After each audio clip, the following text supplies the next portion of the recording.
morning, everyone, and welcome to the Chill and Heal Show. We are having an amazing time already this morning, and I just want to let you know, Chill Girl Chrissy here. All of a sudden, I'm a little tongue-tied. Chill Girl Chrissy here, Alderman in Ward 6, and we are here to fuel your mind, body, and soul with goodness. Transparency is what we're talking about all the time, and the truth.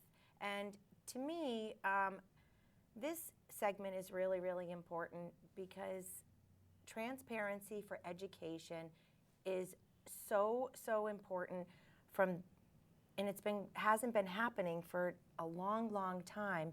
And there's so much confusion, and we need to really knowledge up, but there's so much chaos going on. So today I am welcoming back Ryan Terrell, New Hampshire GOP Vice Chair, and he's on the Department of Education, and you were appointed by Governor Sununu. And I'm just going to shout out to Governor Sununu, and this gentleman is an extraordinary man, all-American guy. I can't say enough.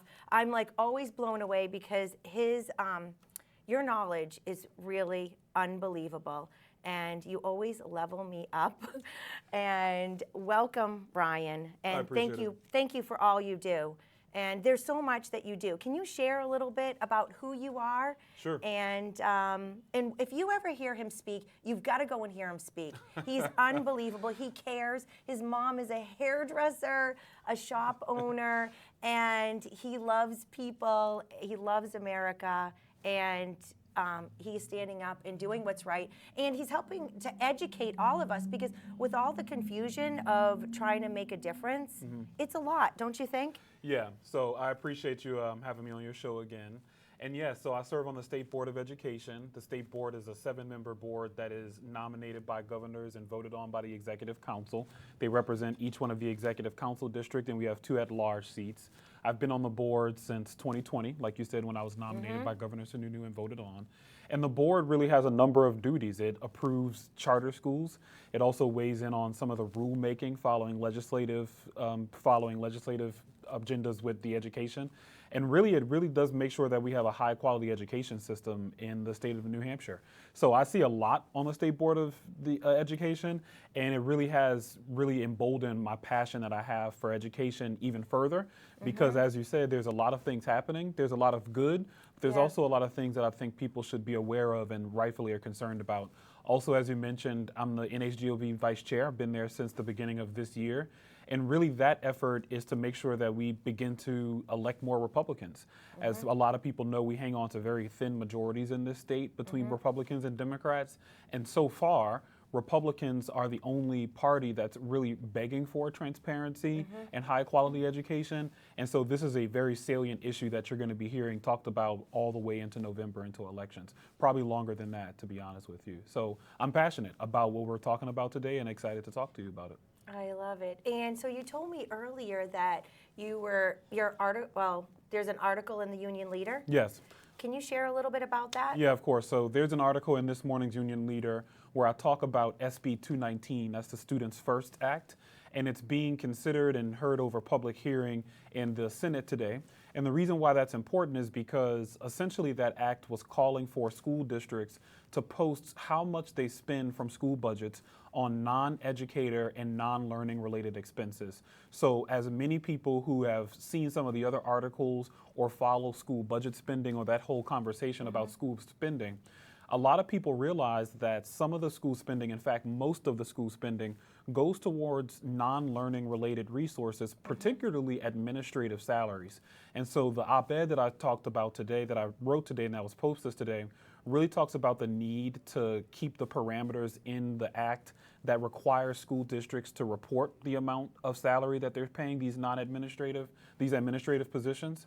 And then also it keeps in some of the penalties if school districts don't. The act that's up right now was under amendment that removes some of the penalties. It's important to make sure that we have transparency and accountability to actually have some penalization if districts don't provide the information. So if they don't follow certain policies, they're going to get penalized. And that makes sense. But it is, I think that when you say transparency, and there's so much money being spent, and shouldn't we care how we're spending our money, especially when it comes to our children? You know, and teachers matter, kids matter. I mean, to me, there's so many different definitions that are being confused too. Don't you agree? Yeah, it's very confusing because there are a lot of terms, there's a lot of things being said about public education, and rightfully so. Public education is very important because the whole mission to keep an informed public citizenry is very important. We need educated young people constantly graduating and going into the workforce to keep this nation running. It's the backbone of why we have a successful country. So not to bury the lead, but the purpose of a school is to educate young people. And we've gotten in a position now where schools have become highly politicized, not only how schools are funded and how much funding they should get, but also the curriculum and how students are taught. So when you have all of these discussions converging at once, you have what we're having right now, which is a very long and heated discussion about what happens in public education. But to clarify some of these definitions, when I'm talking about, or when Republicans are talking about transparency and accountability, it's really twofold. It means that parents have a fundamental right to weigh in and know what's happening in their school and with their kids' public education. So that means what children are learning, different conversations that they're having with adults and school administrators at their school. Parents and caretakers have a fundamental right to have access to that knowledge and information without anything being withheld from them. And then on the other side, transparency and accountability means that essentially we want to understand how taxpayer funding is being allocated to serve that mission of educating students. And the concern that I have and a lot of parents and caregivers have is that the allocation of taxpayer dollars are simply not going towards resources or positions that are directly educating students. They're going to largely redundant, sometimes executive administrative positions. What do I mean when I say that? Yeah, what does that mean? I mean that there are some districts in our school districts across New Hampshire that have multiple superintendents. Now, that on its face may not be a bad thing. There are large school districts across our entire state that require some oversight redundancy to make sure that everybody's being taken care of. What I'm talking about specifically is when you have multiple executive administrators, like multiple assistant superintendents in a medium-sized district, where the roles or what they're focusing on often overlap one another, where they don't need the amount of oversight that they have relative to the amount of students that they have. And often those positions are usually $100,000, $150,000 high compensated positions. And I have no problem with people being highly compensated. In fact, I think that our educators should be more compensated, especially competent ones. The issue becomes that when you have administrative positions who are not directly teaching students and you have poor results coming from public schools, the question then becomes, why are we allocating funds to things that are not educating children? And that's really what the conversation is about. And can you be specific on any of these positions that you're talking about that Sure. aren't educating our children? Because that is a big concern. And as a taxpayer and as an alderman, I want transparency. And that is what I ran on, is transparency and accountability. What I find when I ask certain questions, being kind of shut down. Yeah. So I think there are several types of executive administrative positions that alarm parents and taxpayers when they hear that budget is going towards them. I brought up the multiple superintendents. That's one of the biggest pervasive positions that are out there because those positions often have specific focuses in areas that don't directly impact learning. They're also sometimes focused in areas that are a little politically or culturally charged. We have some districts that have superintendents specifically dedicated to social emotional learning. Wherever you fall on that issue may be different based on where you live, but that is the case. I know specifically for me, a lot of concerned Republicans and conservatives are worried about some of these positions that really are focused on social and cultural value issues, specifically DEIJ practitioners, administrators, people who are hired in school districts specifically to impart cultural and social values within the school curricula. You know, over the past few years, we've heard of woke and culture wars and all these type of anecdotal terms. Really what it means is that above and beyond the charge of making sure that students are proficient in math and reading, there are school districts that are just utilizing budgets to go against the urge to teach children how to think about certain cultural issues. And when I bring up DEIJ, that one seems to be the largest concern simply because of how divisive the message is that those positions actually discuss. When you start talking about inherent racism and discriminatory views based off children being white or different minorities, there's a really deep corrosive ideology that's baked into some of the diversity, equity, inclusion, and justice initiatives.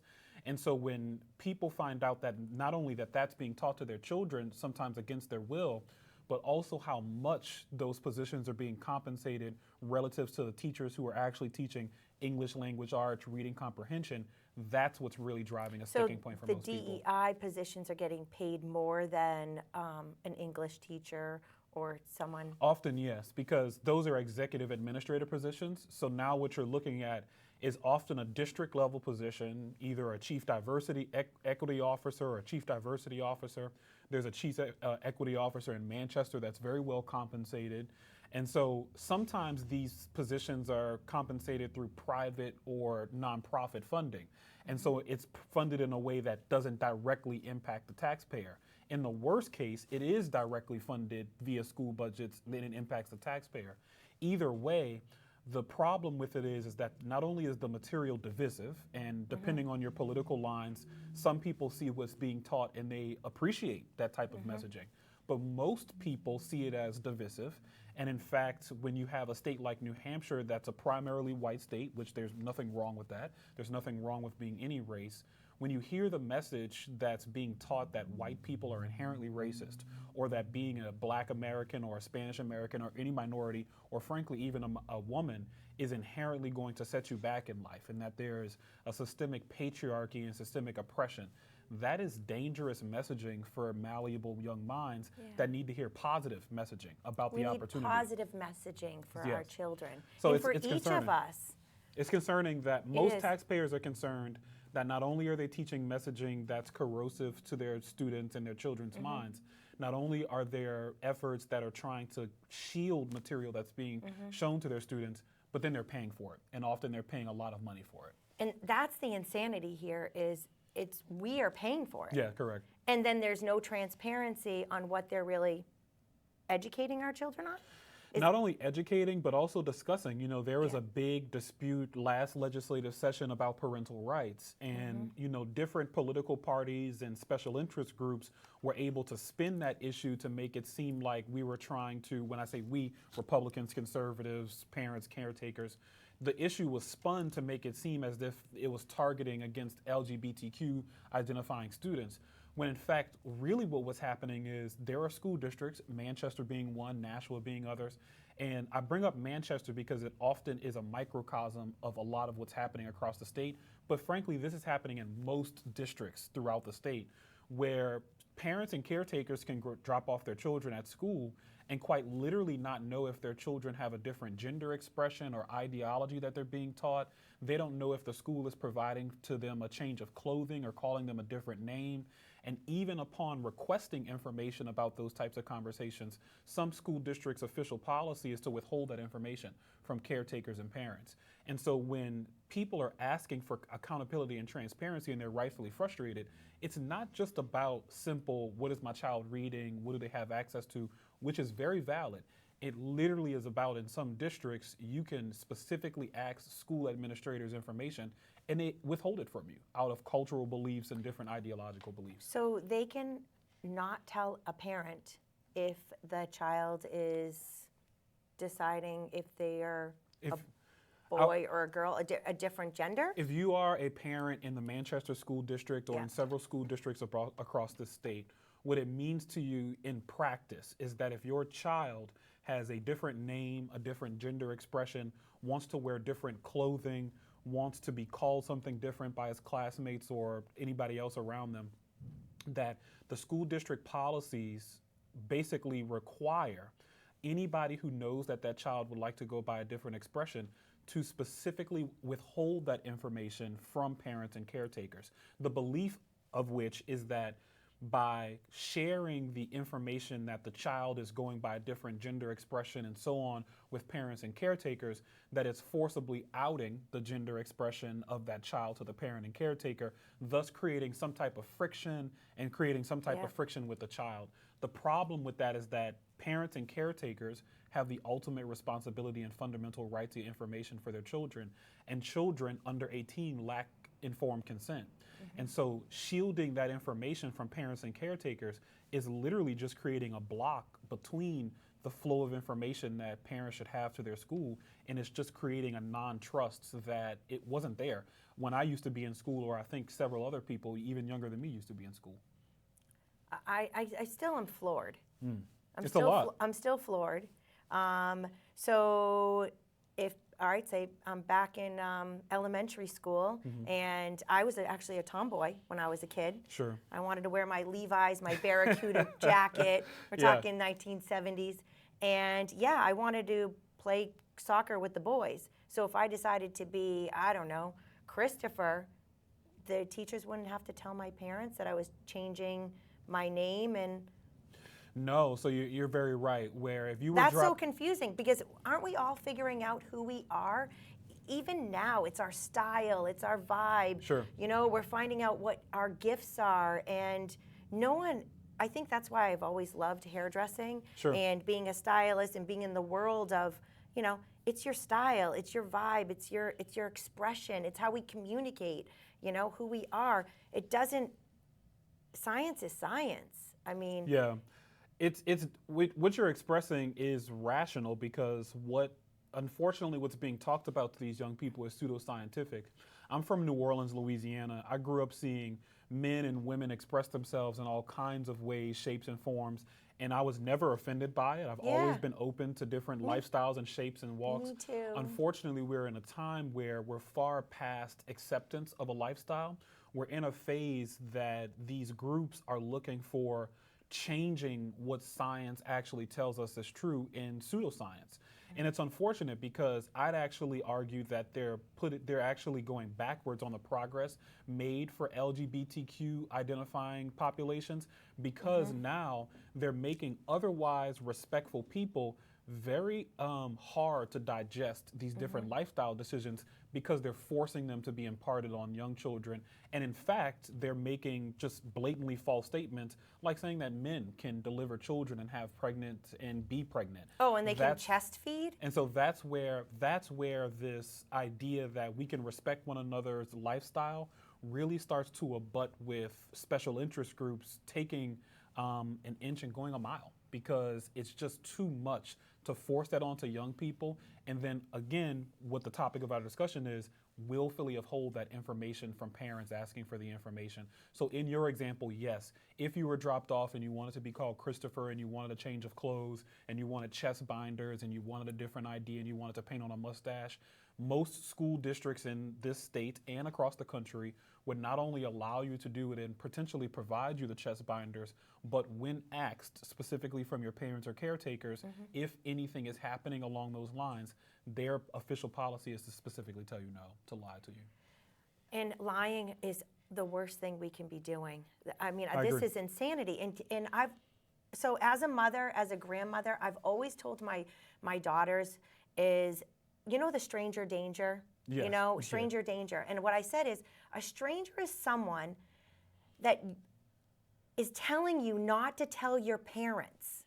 So I literally told my girls this, because those are the bad people, are the ones that are telling you not to tell your parents something, because your parents, majority of parents are there to protect your children. Yes. I mean, And so this I hear is what the you're saying. insanity, you know?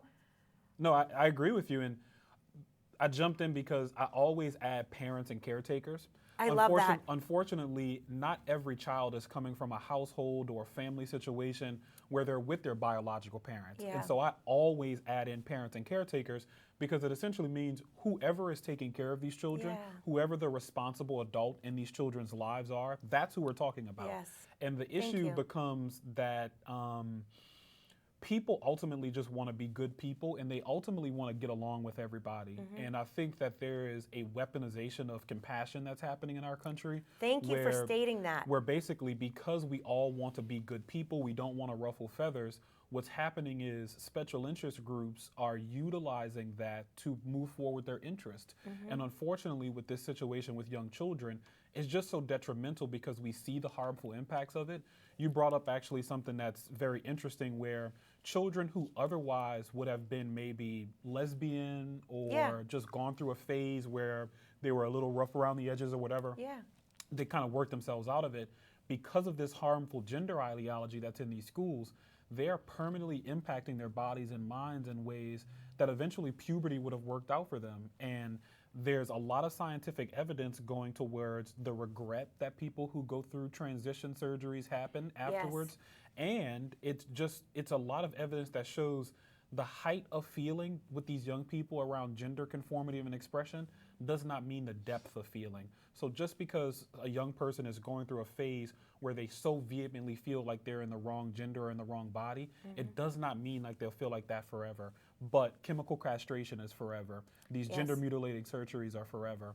And again, as I continue to say, we're just reached a point where we cannot continue to accept lies and pseudoscience by just trying to be good people. It's untenable at this point. Because we're not being good people if we are being silent. Silence is going to be our killer. I agree with you, And, I asked a simple question to an organization called Girls Inc. I asked, is all your girls, are they all biological girls? And the CEO said, anyone who identifies as a female. And I was shocked. This was a meeting at the city, and I mean, I'm going to put out the video of that. It's not testimony, but it's like information, and a great organization of 50 years for girls. Now, at least she was transparent, and she sent over the right here. She sent over their policy, their national position statement on gender identity, which is mind-blowing because I'm like, well, anyone who identifies as a female, so if you identify as a female, you can go into that group. Yeah. Now, I'm not going to disrespect, first of all, they thought that I said that they did not call me transphobic. It was all the trolls that came out when I went up to the state to defend fairness for women's sports. And when I asked a simple question. So those are the trolls that were calling me transphobic. Girls Inc. was not calling me transphobic. I want to clarify that. And I'm grateful for Sharon McCarthy to send this over, but it's really, really important. What is killing us is our policies. We're not paying attention to what the policies are and definitions. Like, what is a definition of a girl? What is a definition of being a female? Well, when I open up these, the position on their gender identity, they talk about, there's so many things in here. Young people who are non-binary, questioning, or transgender, they're going to be inclusive. And I think that these words, inclusive, is really, we're really not, it's insanity. Yeah. I mean, to me, I'm like, I come from the wonderful world of hairdressing and spa, and everyone matters, and we've been accepting people forever for who they are, like you were saying, but now this is insanity. Girls are girls. Like, So we're living in a very interesting time in human history. For the first time, we're confused about what male and female actually means, and even worse, we're teaching it to young children.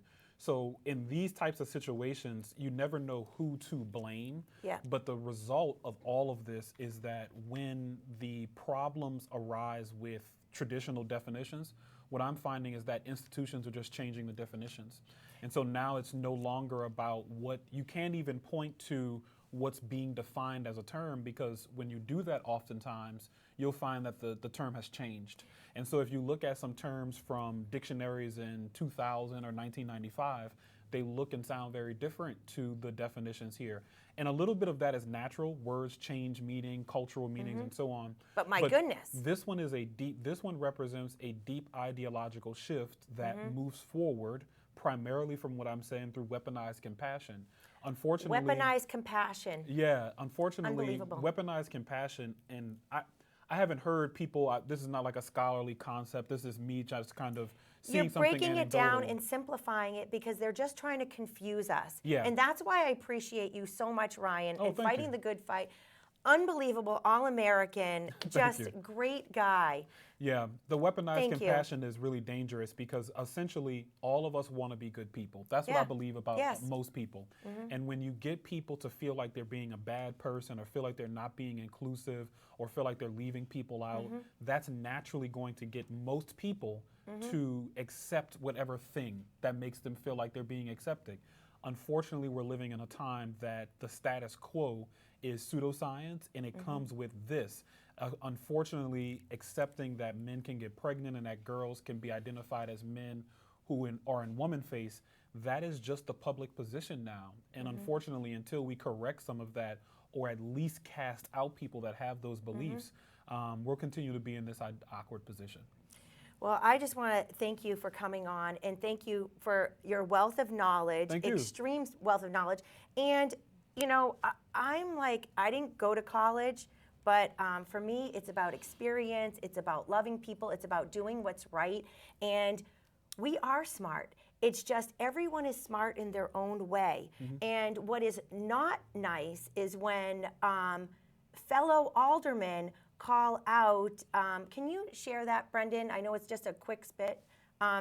Disrespecting people that come from different, I'm just going to say it, you know, Dan Goonan, Alderman Goonan, calling for disrespecting us hairdressers, saying we're not smart. I might not have the eloquent verbiage as you, Ryan, but I appreciate you not being talking down to me, and you're helping all of us find our way from the confusion because we all are smart and we need to use our voices. And do you want to share one last thing a call to action? So I'll actually, I'll address your last point and then share a last call to action, which is most people who have made the things that we benefit from in this world were not educated from a college. Most people who created the things that we get value from did not learn them from a classroom. And so I simply reject anyone who tries to minimize contributions of folks who did not go through some academic pathway, because the real honest truth and fact of our world is that our world is created by people who did not get degrees. Now, certainly that has a lot to do with the way that the college system and all that stuff came about. But the reality is there are always going to be a group of people who try to use credentialism to downplay who you are. And they'll try to use what you aren't to say what you can believe and what you can't believe and to limit your space. And I always reject that simply because people do not fit in a box. And I know people's potential is limitless. And honestly, our forefathers used to do all kinds of things. They truly were well versed, and most people were. So I just don't listen to people who have that type of belief. Last but not least, as a call to action, get informed. If you have young children, read about this stuff, read what's happening in your school budgets, and ask questions and simply follow up on those questions. Thank you, Ryan Terrell. Ask questions, love everyone, chill and heal this nation together. God bless everyone, and thank you, Ryan. You. Yeah, this was great.